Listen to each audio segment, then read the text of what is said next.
26వ అధ్యాయం 40వ వచనం నుంచి 42వ వచనం వరకు.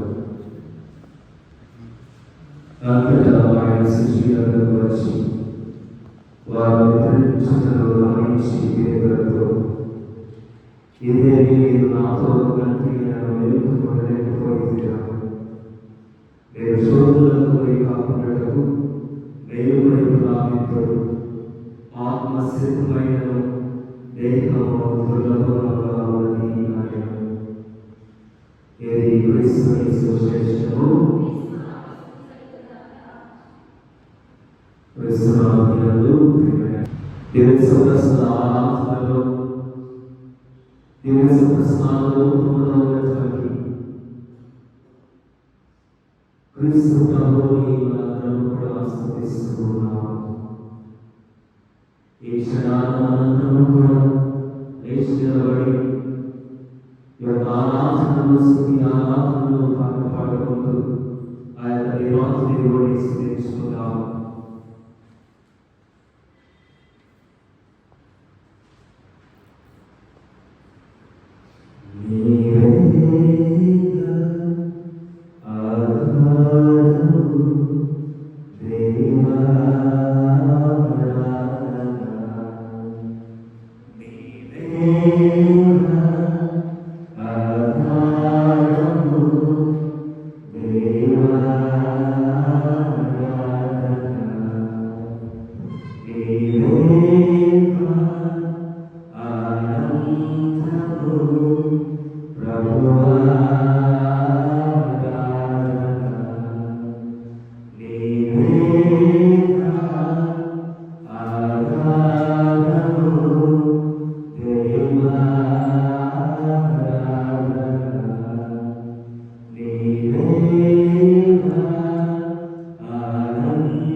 యేసు ప్రసాద రూపంలో ఉన్నటువంటి ఆ యేసు క్రీస్తుగా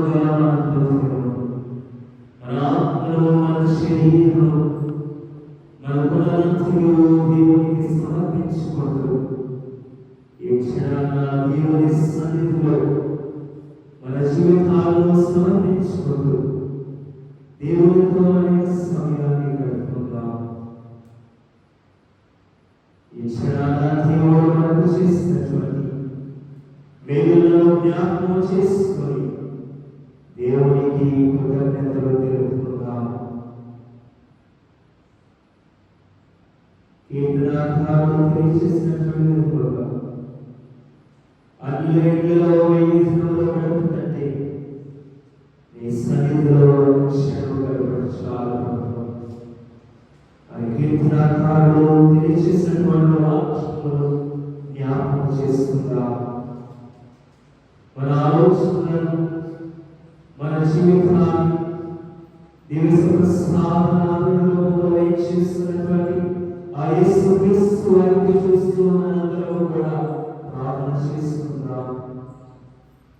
ఓ ప్రభువా, మమ్మల్ని కాచి కాపాడినందుకు నీకే వందనాలు ప్రభువా అని దేవునికి స్తుతులు సమర్పించుకుందాం. ఓ ప్రభువా, ఈ రోజు ఈ క్షణాన్ని స్థితిలో ఉన్నామంటే నీవు నా పైన చూపించినటువంటి కృప, నీవు నా పైన చూపించినటువంటి ప్రేమను బట్టి నీకే వందనాలు ప్రభువా. ఓ ప్రభువా, నా జీవితంలో నీ కృప చాలు ప్రభువా. నీ కృపలైతే నేను ఈ రోజు ఈ స్థితిలో ఉండేవాడిని కాదు ప్రభువా. ఓ ప్రభువా, నీవు నా పైన చూపించినటువంటి ఈ అపారమైనటువంటి కృపను బట్టి, ఈ అపారమైనటువంటి ప్రేమను బట్టి నీకే వందనాలు ప్రభువా అని దేవునికి మనందరం కూడా స్తుతులు తెలియజేసుకుందాం. ప్రతి ఒక్కరూ కూడా దేవునితో మాట్లాడతాం. ప్రతి ఒక్కరు కూడా ప్రార్థన చేయండి. ప్రతి ఒక్కరు కూడా అనేక స్వరంలోకి ఆ దేవుని సన్నిధిలో ఉన్నటువంటి మనందరం కూడా ఇది అతి శ్రేష్టమైనటువంటి సమయం అని దేవుడు అందరికీ కూడా తెలియజేస్తున్నాడు. యావత్తులో ప్రార్థిస్తున్నటువంటి మనందరం కూడా ఏ విషయంతో, ఏ ఉద్దేశంతో, ఏ కోరికతో మనందరం కూడా నిర్వహిస్తున్నాం.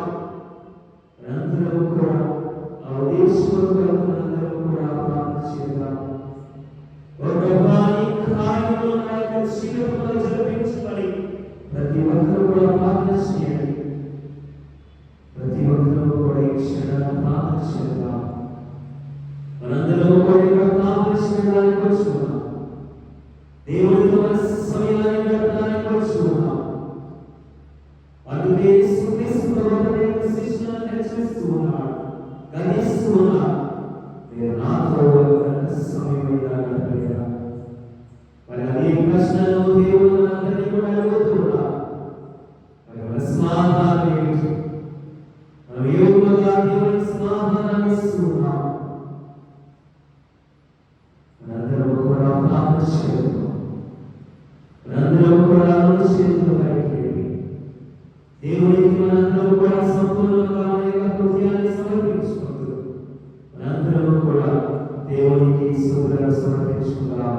ప్రతి ఒక్కరూ కూడా మన చేతుల పైకి తండ్రి వందనాలు, తండ్రి స్తోత్రం, క్రీస్తువా వందనాలు, క్రీస్తువా స్తోత్రం, పరిశుద్ధాత్మ వందనాలు, పరిశుద్ధాత్మ స్తోత్రం, పరిశుద్ధాత్మ స్తోత్రం, పరిశుద్ధాత్మ స్తోత్రం, త్రియేక దేవ వందనం, త్రియేక దేవ స్తోత్రం, మమ్మల్ని రక్షించు దేవ వందనం, మమ్మల్ని రక్షించు దేవ స్తోత్రం. అనంతరం కూడా ఈ క్షణాన్ని పౌరవరామైన స్థలంలో కూర్చుని దివస ప్రసాదనంలో ఉన్నటువంటి యేసుక్రీస్తు ప్రభు వైపు చూస్తూ మన జీవితాల్లో దేవుని సమర్పించుకుంటూ ఈ యొక్క పవిత్ర శుక్రవారంలో ఉన్నటువంటి మొదటి శుక్రవారంలో ఉన్నటువంటి మనందరం కూడా ఆ దేవునితో మనందరం కూడా మాట్లాడుకుందాం. ఆ దేవునితో మనందరం కూడా సంభాషించుకుందాం. ఆ దేవుని యొక్క కార్యములు మన యొక్క జీవితాల్లో మన యొక్క కుటుంబాల్లో జరిగించమని మనందరం కూడా ప్రార్థన చేస్తున్నాం. ఈ యొక్క ఆరాధనలో ఉన్నటువంటి మనందరం కూడా మనందరికీ కూడా కీర్తనాకారుడు కీర్తన 29 మనందరం కూడా చదువుకున్నట్లయితే అక్కడ కీర్తనాకారుడు ఆశ్రయిస్తున్నారు. ప్రభువును స్తుతింపుడు, ఆయన మహిమ ప్రతాపములను కీర్తింపుడు. దేవుని సన్నిధిలో ఉన్నటువంటి మనందరం కూడా మొట్టమొదటిగా దేవునికి మనము చెల్లించాల్సినది కృతజ్ఞతలు. దేవుడు మనల్ని ఈ స్థితిలో మనల్ని కాచి కాపాడినందుకు, మన జీవితంలో ఆయన చేసినటువంటి ఎదురైనటువంటి ఉపకారాలను, సకల ఆపదల నుండి కీడుల నుండి మనల్ని ఇంతవరకు కాచి కాపాడినందుకు మనందరం కూడా దేవునికి కృతజ్ఞతలు తెలియజేయాలి. ఇదిగో ఈ రోజు మనం బ్రతికున్నాం, ఈ రోజు మనం ఈ స్థితిలో ఉన్నాం. మనకున్నటువంటి వ్యాధి బాధల నుంచి, మనకు జరిగినటువంటి సకల కీడుల నుంచి దేవుడు మనల్ని ఎంతగానో కాచి కాపాడి దేవుడినందుకు మనందరం కూడా మొట్టమొదటిగా దేవునికి కృతజ్ఞతలు తెలియజేయాలని మనందరికీ కూడా కీర్తన 29వ అధ్యాయం 1వ వచనంలో మనందరినీ కూడా ఆహ్వానిస్తున్నారు. మరి మన జీవితంలో సంపూర్ణంగా దేవునికి కృతజ్ఞతలు తెలియజేస్తున్నాం. ఇదిగో ఈ రోజు నేను ఈ స్థితిలో ఉన్నానంటే ఓ ప్రభువా నీ వరప్రసాదమై నీ యొక్క కృపైన దేవునికి మనం కృతజ్ఞతలు తెలియజేసుకోగలుగుతున్నాం. దేవుడు మనకు ఇచ్చినటువంటి దీవెనలను బట్టి దేవుడిని మనం స్తుతించగలుగుతున్నామా లేవని మనం ఒకసారి ఆత్మపరిశీలన చేసుకోవాలి.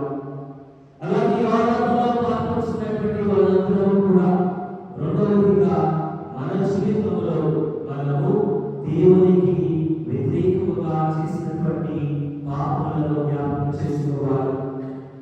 అందుకే పౌలు గారు అంటున్నారు, ఓ ప్రభువా నేను పాపాత్మలలో బ్రతుకుటకు నేను ఎన్నో తప్పులు చేస్తున్నాను,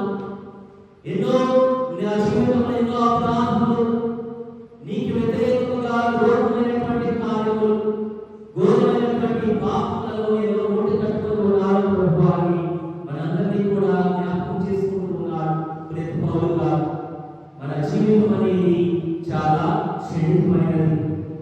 ఈ జీవితంలో మనము మన బలహీనతల వలన, మనము మనకున్నటువంటి అపవాదం వలన మనము ఎన్నో తప్పులు చేసుకుంటాం.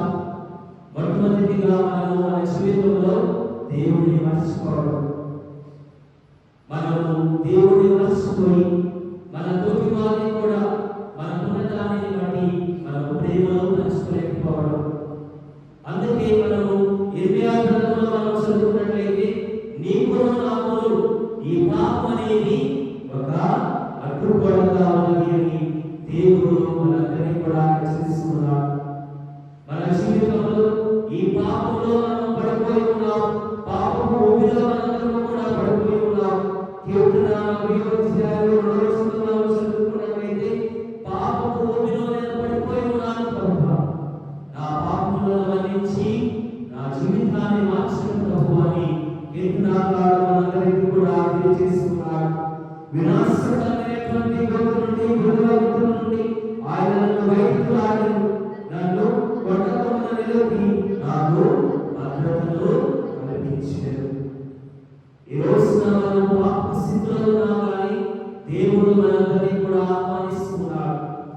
ఇదిగో ఈ తపస్సు కాలం, ఇది అనుగ్రహ కాలం. ఈ కాలంలో ఈ 40 దినాల్లో కూడా మనందరం కూడా క్రీస్తు ప్రభు వైపు చూస్తూ మన కొరకై ఆయన పడినటువంటి శ్రమలను, మన కొరకై ఆయన చేసినటువంటి త్యాగం, ఆయన శిలువలో ఆయన మన కొరకై త్యాగం చేసినటువంటి ఆ బలిని, ఆ యొక్క బలిని మనందరం కూడా జ్ఞాపకం చేసుకుంటూ, మన కొరకై చిందించినటువంటి ఆ రక్తాన్ని మనం జ్ఞాపకం చేసుకుంటూ, ఓ ప్రభువా నీవు ఆ కల్వరి శిలువలో ప్రతి ఒక్క రక్తపు బొట్టు నా పాపముల కొరకై నీవు కాచుకున్నావు ప్రభువా అని మనందరం కూడా ఈ రోజున దేవుని సన్నిధిలో ఆ కల్వరి శిలువలో మరణించినటువంటి క్రీస్తు వైపు చూస్తూ మనందరం కూడా మన పాపములను ఆయన దగ్గర ఆయనకు సమర్పించుకుంటూ, నా పాపములను నీ పరిశుద్ధ రక్తముతో కడగమని మనందరం కూడా వేడుకుంటున్నాము.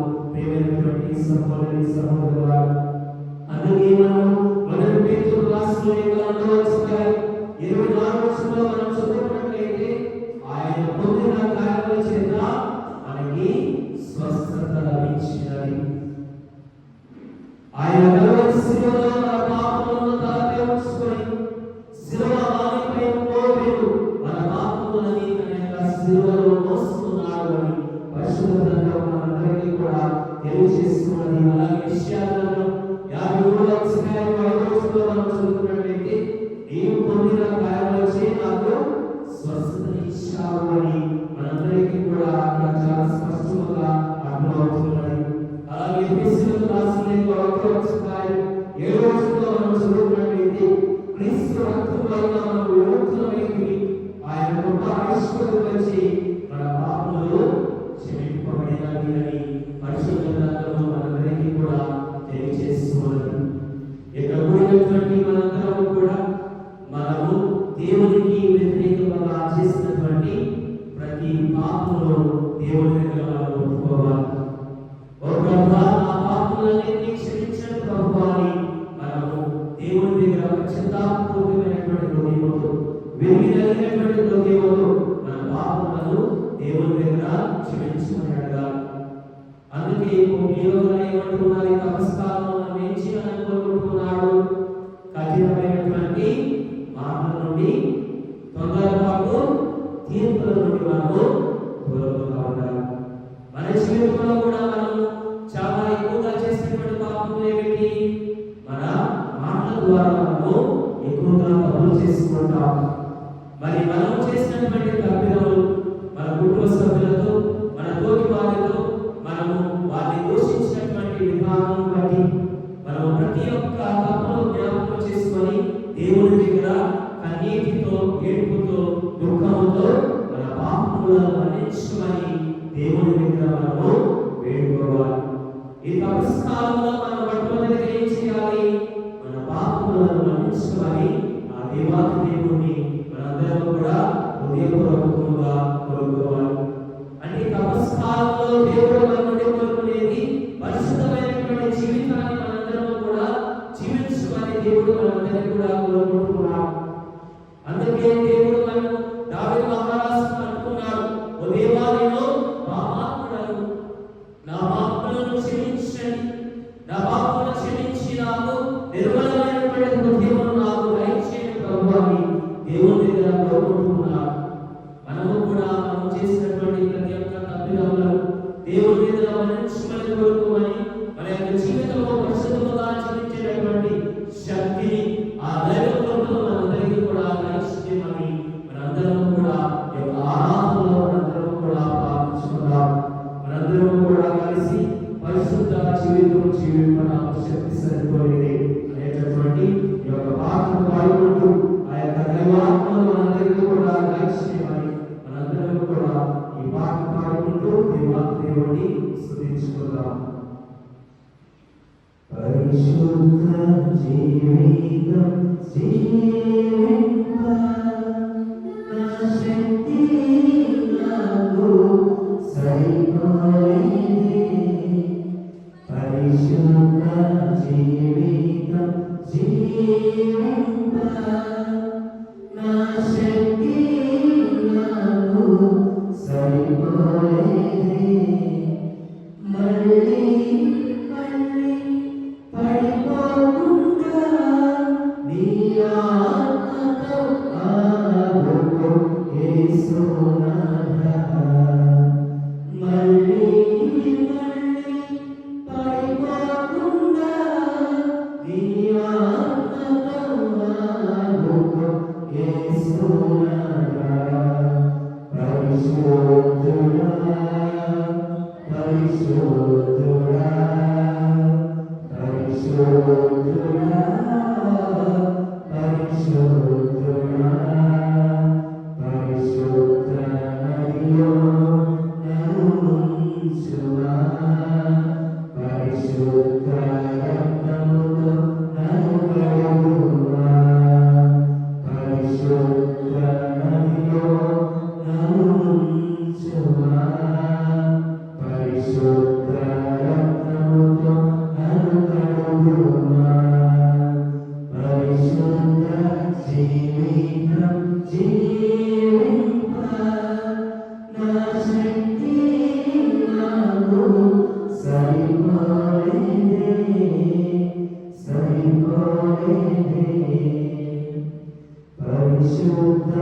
జీవితం జీవింప నా శక్తి నాకు సరిపోలేదే సరిపోలేదే ఈ లోక సంపద నిలచి ముందునా ఈ లోక సేన నన్ను రక్షించునా ఈ లోక సంపద నిలచి ముందునా ఈ లోక సేన నన్ను రక్షించునా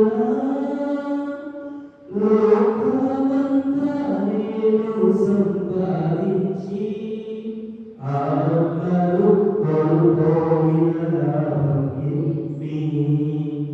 లోకమంతా నేను సంపాదించి ఆత్మలు కోల్పోయిన లాభం ఏమి? పరిశోధన పరిశోధన పరిశోధన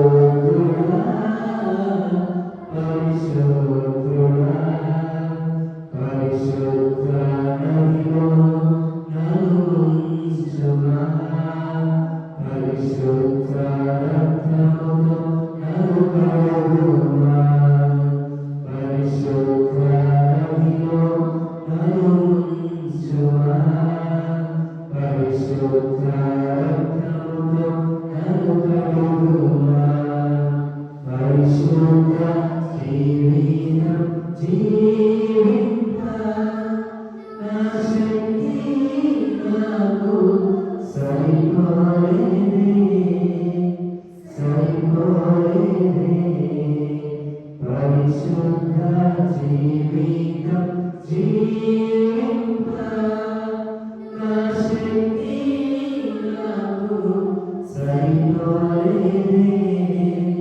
సరిపోలేదే మనందరం కూడా పరిశుద్ధమైనటువంటి జీవితాన్ని జీవించేటటువంటి ఆ శక్తి నాకు సరిపోవడం లేదు ప్రభు. ఓ ప్రభా, ఎన్నో మార్లు నేను పాపంలో పడిపోతున్నాను ప్రభు. ఓ ప్రభా, ప్రభుత్వం శక్తితో నన్ను మళ్ళా లేవనెత్తడు ప్రభు. నా పాపం నుంచి నాకు విడుదల ఇచ్చేడు ప్రభు. సోదరులో పడిపోకుండా నన్ను కాచి కాపాడు ప్రభువా అని విశ్వాసంతో మనందరూ కూడా ప్రార్థించాలి. రోజున ఒక తల్లి తన కుటుంబంలో జరిగినటువంటి సంఘటనలు ఈ విధంగా పంచుకుంటూ ఉన్నాయి. ఒక కుమారుని చాలా చదివిస్తూ ఉన్నది. ఆ కుమారుడికి మంచి ఉద్యోగం వస్తున్నది. తన తల్లితో చెప్తున్నాడు, నాకు మంచి ఉద్యోగం వచ్చినది. నేను ఆర్మీలో నాకు మంచి ఉన్నతమైనటువంటి ఉద్యోగాన్ని నేను సంపాదించుకున్నాను. నేను ఆర్మీలో తొందరలోని జాయిన్ అవబోతున్నాను అని తల్లి చెబుతున్నాడు. తల్లి చెబుతున్నది, నీవు నాకు ఒకదానిలో ఒక కుమారుడు, మరి ఆర్మీలో మరి అనుకోకుండా నీవు చదువుకోతే నాకు ఎవరో లేరు అని చెప్పినప్పుడు కుమారుడు అంటున్నాడు, నీవు ధైర్యంగా ఉండు. మనం విశ్వసించేటటువంటి ఆ దేవుడు మనల్ని ఎన్నడూ విడవడు. ఆయన ఎన్నడూ మనల్ని కాచి కాపాడుతాడు అన్నటువంటి విశ్వాసంతో నీవు ఉండు అని తన తల్లికి ధైర్యమైనటువంటి మాటలను చెప్పి అతడు ఆర్మీలో జాయిన్ అవుతున్నాడు. మరి 3 సంవత్సరాల తర్వాత తల్లికి తెలివిగా వస్తున్నారు, ఇదిగో ఈ కుమారుడు యుద్ధంలో మరణించుకున్నాడు. ఆ వార్త వినగానే తల్లి తన యొక్క బాధను తట్టుకోలేక ఏడుపుతో దుఃఖంతో ఏం చేయాలో తెలియలేక ఆమె అక్కడే కూలిపోయి కన్నీటితో దుఃఖంతో ఏడుస్తున్నది.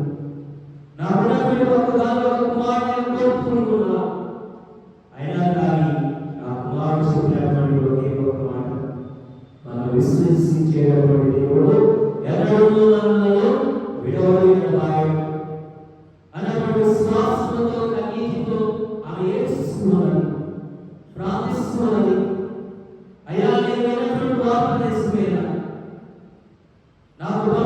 ఇచ్చినటువంటి యొక్క సమాచారం నిజమేనా అని సమాచారం పంపించినటువంటి ఆ వాక్యం నుంచి వచ్చినదో అక్కడకు మళ్ళీ వెళుతున్నది. వెళ్ళి నాన్న యొక్క సత్యం ఉన్నది అని ఆ వాక్యం ఎవరైతే చేస్తారో వాళ్ళ దగ్గరికి అడుగుతున్నది. అయ్యా నా కుమారుడు చనిపోయి ఉన్నాడు, నేను నమ్మేటటువంటి దేవుడు నా కుమారుడు రక్షిస్తాడు, నాకు నమ్మినటువంటి దేవుడు జీవమైనటువంటి దేవుడు, ఒకసారి మరణాన్ని పరీక్షించండి, ఆ చనిపోయినటువంటి పేరు ఎవరిదో ఒకసారి మళ్ళా నాకు తెలియపరచండి అని వారు వచ్చినటువంటి యుద్ధంలో ఎవరైతే చనిపోయి ఉన్నారో వారి పేర్లన్నింటినీ ఒకసారి పరిశీలించి చూడండి అని తన తల్లి అక్కడికి వెళ్ళి అడుగుతున్నాడు. అయితే మళ్ళా ఆ ఉన్నటువంటి వ్యక్తి ఆ వ్యక్తులను పరిశీలిస్తున్నాడు. ఎవరెవరు చనిపోయి ఉన్నారు, అమ్మా మీ అబ్బాయి పేరు ఏమిటి అని అడుగుతున్నాడు. ఆ అబ్బాయి పేరు రాజేష్ అని చెబుతున్నాడు. అయితే ఆ రాజేష్ అమ్మ ఆయన చనిపోయినది, రాజేషే చనిపోయినది. మరి ఊరి పేరు ఏమిటి, ఇంటి పేరు ఏమిటి అనగా ఆమె చెప్పినప్పుడు మరలా ఆయన చనిపోయినటువంటి వారిని చూస్తూ ఆ చనిపోయిన వారు ఎవరైతే ఉన్నారో వాటన్నిటిని పరిశీలిస్తున్నాడు. పరిశీలించినటువంటి పిల్లల అక్కడ చనిపోయినటువంటి వ్యక్తి తన కుమారుడు కాదు, చనిపోయినటువంటి వ్యక్తి వేరే కాదు, వేరే ఇంటి పేరు కానీ పేరు ఏం చెబుతున్నాడు తన కుమారుడు? మనము విశ్వసించేటటువంటి దేవుడు మనలను ఎన్నడూ విడనాడు ఎడబాయడు. ఆయన ప్రధానమైనటువంటి విశ్వాసంతో తన కుమారుడు చెప్పినటువంటి మాటలు జ్ఞాపకం చేసుకొని మళ్ళీ ఆమె విచారణ చేయగా తన కుమారుడు సజీవుడుగా ఉన్నాడు అని ఆమె ఎంతో సంతోషిస్తున్నది, దేవునికి సాక్ష్యం చెబుతున్నది. ప్రియమైనటువంటి సహోదరి సహోదరులారా, మన జీవితాలలో కూడా ఎన్నో ఇబ్బందులకు మనం గురి అవ్వవచ్చు. మన జీవితంలో కూడా ఎన్నో కన్నీటికి, వేదనకు, బాధలకు మనం గురి అవ్వచ్చు. అయినా కానీ మనం విశ్వసించేటటువంటి దేవుడు మనకు ఖచ్చితంగా మన జీవితాలలో ఆశ్చర్యకారులు, అద్భుత కార్యాలు చేస్తామని మనం నమ్మినట్లయితే, విశ్వసించినట్లయితే దేవుడు తప్పక యొక్క కార్యాలను జరిపిస్తాడు. మరి తన కార్యాలను ఖచ్చితంగా మనలో జరిపిస్తాడు అన్నటువంటి విశ్వసించేటటువంటి ప్రతి ఒక్కరూ కూడా గట్టిగా దేవుడికి చప్పట్లు కొట్టి మనందరం కూడా దేవుడికి సాక్షి చూద్దాం. మనందరం కూడా గట్టిగా దేవుడికి చప్పట్లు కొడతాం. ప్రియమైనటువంటి సహోదరి సహోదరులారా, ఈ క్షణాన్ని మనందరం కూడా దేవునికి మన యొక్క జీవితాలను సమర్పించుకుంటూ మన బ్రతికున్నంత కాలం కూడా దేవునితో మనందరం కూడా మన సమయాన్ని గడపాలి. విశ్వాసమైనటువంటి మనందరం కూడా ఏంటి, మనము దేవునికి ఇచ్చేటటువంటి సత్యం ఏమిటి, దేవునికి ఇచ్చేటటువంటి ఆ యొక్క సత్యం ఏమిటి, సంపూర్ణమైనటువంటి సమర్పణ. మనము సమర్పణ కలిగినటువంటి జీవితాన్ని, అంకితభావంతో మన యొక్క జీవితాలను దేవునికి సమర్పించుకోవాలి. అందుకే పౌలు గారు 14 ఏమని చెబుతున్నాడు? నేను జీవించినాను, మరణించినాను, ఎవరి కొరకు ఆయన జీవిస్తున్నాడు? ప్రభువు కొరకు ఆయన జీవిస్తున్నాడు అని ఒక సాక్ష్యాన్ని చెబుతున్నాడు. ప్రియమైనటువంటి సహోదరి సహోదరులారా, మన జీవితంలో కూడా మనం ఎవరి కొరకు జీవిస్తున్నాము? మనం సృష్టించేటటువంటి ఆ దేవుని కొరకే మనం జీవిస్తున్నాం. ఆ దేవుని సన్నిధిలోకి వచ్చినటువంటి మనందరము కూడా దైవ వాక్యాన్ని ఆలకిస్తూ ఆ దేవుడు మనతో ఏమి మాట్లాడుతున్నాడు, ఆ బోధనలో మనం ఆలకించి దాన్ని పాటించేటటువంటి విధంగా మన యొక్క జీవితాలను మనము తీర్చిదిద్దుకోవాలి, మన యొక్క జీవితాలను మనము సంసిద్ధం చేసుకోవాలి. ప్రియమైనటువంటి సహోదరి సహోదరులారా, అందుకే మరియు రాసిన 12వ అధ్యాయం మనం చదువుకున్నట్లయితే దేవునికి ప్రీతికరముగా ఆయన సజీవ యాగముగా మీ శరీరములను ఆయనకు సమర్పించుకున్నాడు. మనందరం కూడా ఇక్కడ ఎందుకు వస్తున్నాము? దేవునికి మన జీవితాలను సమర్పించుకోవడానికి వస్తున్నాము. అలాగే మనం చదువుకున్నటువంటి సువిశేష పట్టణంలో మరి మత్తయి సువార్త 20వ అధ్యాయం 40వ వచనంలో మనం చదువుకున్నప్పుడు ఏం చెబుతున్నాడు? యేసుక్రీస్తు ప్రభువు తన శిష్యులతో మాట్లాడినటువంటి విషయం ఏమిటి? మీరు నాతో ఒక గంట అయినా గడపలేదా? మీరు శోధనలో పడకుండా, మీ శరీరంలో, మీ ఆలోచనలను, మీ యొక్క జీవితాన్ని ఎప్పుడో వర్తమానము ఏం జరుగుతున్నది, ఏం చేయాలి అని మనం ఆలోచించుకోమని ఏం చేయాలి? దేవునికి మన యొక్క జీవితాన్ని సమర్పించుకుంటూ ఈ క్షణాన్ని మనం సంపూర్ణంగా దేవునితో గడపాలి. ఎంతమంది ఈ క్షణాన మీ యొక్క జీవితాలను దేవునితో గడుపుతున్నారు? చేతులతో ఒకసారి ఎంతమంది దేవుడితో గడుపుతున్నారు ఈ సమయాన్ని? ఎవరు గడుపుతున్నాం లేదా? చేతులతో ఓకే, గట్టిగా ఒకసారి గట్టిగా దేవుడికి కృతజ్ఞతలు చప్పట్లు కొట్టుకుంటూ చేస్తున్నారు. దేవుడు మనందరం కూడా దేవుని కార్యాలను మనం ఎప్పుడు చూడగలుగుతామో? మనము మన సమయాన్ని, మన జీవితాన్ని దేవునికి సంపూర్ణంగా సమర్పించినప్పుడే దేవుని కార్యాలు మనందరిలో, మన యొక్క కుటుంబాలలో జరుగుతూ ఉన్నాయి. ఆయన ప్రేమ కలిగినటువంటి వాడు, జాలి కలిగినటువంటి వాడు, మనలను ఎన్నడూ విడిచిపెట్టినటువంటి దేవుడు, మనలను ఎన్నడూ విడిచిపెట్టినటువంటి దేవుడిని మనందరం కూడా విశ్వసించాలి. మరి ఈ క్షణాన్ని మనందరం కూడా లేచినబడి ఒక పాట పాడుకుంటూ దేవుడికి స్తుతులు సమర్పించుకుంటూ చప్పట్లతో ఆ దేవుడిని మనందరం కూడా స్తుతించుకుందాం.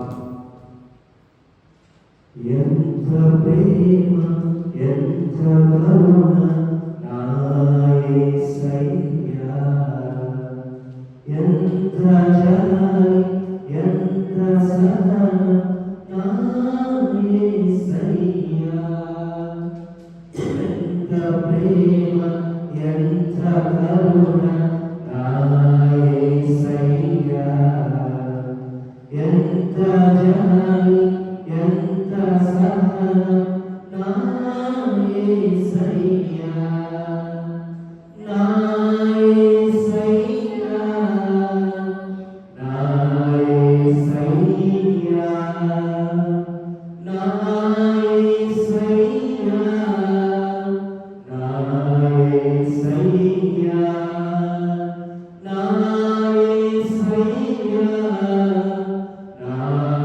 యేసయ్యా, నా యేసయ్యా, నా యేసయ్యా. ఆరాధన, ఆరాధన, ఆరాధన, ఆరాధన, ఆరాధన, ఆరాధన. నీ ప్రేమలేక ఏ ప్రాణి అయినా జీవముతో ఉండేనా? నీ ప్రేమలేక ఏ ప్రాణి అయినా జీవముతో ఉండేనా? నీ కరుణలేక ఏ పాపి అయినా నీ క్షమను పొందేనా? నీ కరుణలేక ఏ పాపి అయినా నీ క్షమను పొందేనా? ప్రేమించకుండా ఉండలేనయా, గౌరవించకుండా ఉండలేనయా, ప్రేమించకుండా ఉండలేనయా, గౌరవించకుండా ఉండలేనయా.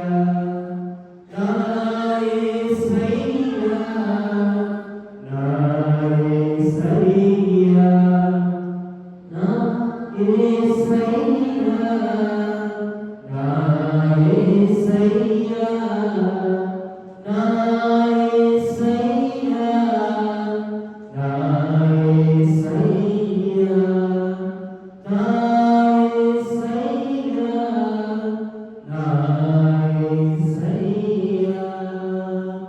ఎంత ప్రేమ, ఎంత కరుణ నా యేసయ్యా, ఎంత జాలి, ఎంత సహనం నా యేసయ్యా, ఎంత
శివుని వాసన మనందరం కూడా ప్రార్థిస్తున్నాము.